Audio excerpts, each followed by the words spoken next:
Hindenburg मामले की जांच के लिए सेबी को 14 अगस्त तक का ही समय मिला है। सेबी ने हालांकि जांच पूरा करने के लिए सुप्रीम कोर्ट से 6 महीने का अतिरिक्त वक्त मांगा था, लेकिन सुप्रीम कोर्ट ने 3 महीने का ही लगभग वक्त दिया है।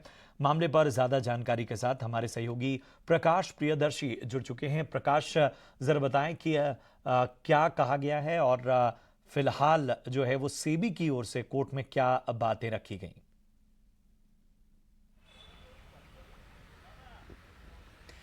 देखिए, अडानी हिंडनबर्ग मामले पर आज सुप्रीम कोर्ट में सुनवाई हुई और सेबी ने सुप्रीम कोर्ट से ये कहा कि जिस तरीके की जांच की ज़रूरत है इस मामले में, उसे कम से कम 6 महीने का अतिरिक्त वक्त चाहिए।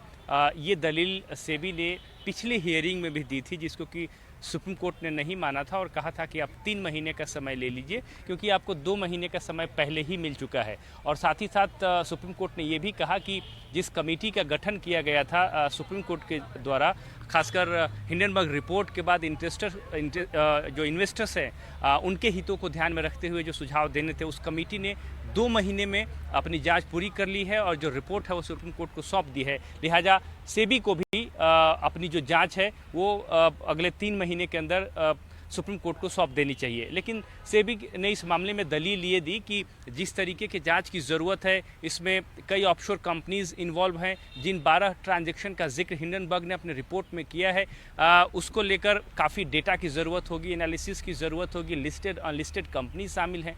लिहाजा ये काफ़ी जटिल प्रक्रिया है और इस जटिल प्रक्रिया को देखते हुए ये ज़रूरी है कि कम से कम 6 महीने का वक्त मिले। लेकिन सुप्रीम कोर्ट ने अपने फैसले में ये कहा कि फ़िलहाल आप 3 महीने का वक्त लीजिए, यानी कि 14 अगस्त तक सुप्रीम कोर्ट ने सेबी को ये कहा है कि अपनी जांच जो है वो पूरी कर लीजिए और फिर हमारे पास आइए।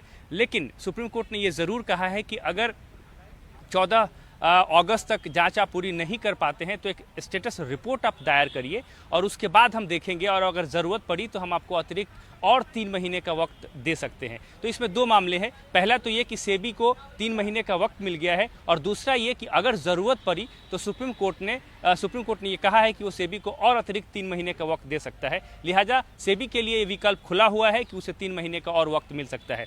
अगली सुनवाई की जो तारीख तय हुई है वो 11 जुलाई है।